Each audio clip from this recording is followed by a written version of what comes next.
Informasi selanjutnya, Saudara, Dinas Kesehatan Banda Aceh mendata ada 31 kasus positif HIV/AIDS yang ditemui di kota Banda Aceh sepanjang Januari hingga Maret 2025.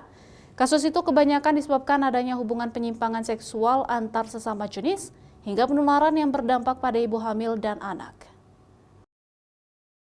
Untuk menanggulangi bertambahnya kasus HIV/AIDS di kota Banda Aceh, pemerintah gencar melakukan razia yang berpotensi terjadinya transaksi hingga penyimpangan seksual di sejumlah hotel maupun penginapan di kota Banda Aceh. Dari data Dinas Kesehatan Banda Aceh, sejak Januari hingga Maret 2025 ditemukan 30 kasus HIV dan 1 kasus AIDS.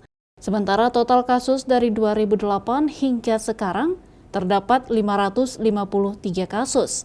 444 kasus diantaranya terbukti positif HIV dan 109 kasus positif AIDS. Banyaknya kasus ini disebabkan karena ada hubungan penyimpangan seksual antara laki-laki dengan laki-laki, waria, pasangan yang beresiko tinggi, serta ada juga yang biseksual. Kasus penularan HIV/AIDS ini juga ada yang menjangkit ibu hamil dan anak-anak. Pada saat dilakukan wawancara tidak memberikan pengakuan faktor risiko dia apa, jadi kita masukkan ke dalam populasi umum.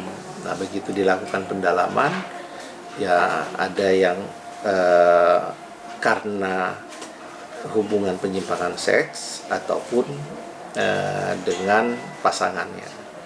Nah, untuk kasus baru yang di Januari sampai Maret 2025, kita lihat faktor risiko yang paling banyak itu di populasi umum, ya, ada 13, kemudian LSL ada 12, lalu ada juga waria 3, ada juga ibu hamil, anak juga ada, anak dengan ibu yang OD.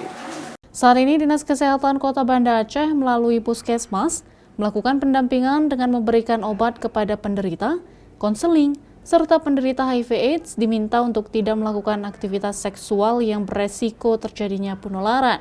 Selain itu, Dinkes juga memberikan edukasi kepada pasangan yang beresiko tinggi terjadinya penularan agar mau melakukan pemeriksaan HIV/AIDS agar cepat terdeteksi dan ditangani oleh petugas kesehatan. Nova Mistayanti, Kompas TV, Banda Aceh.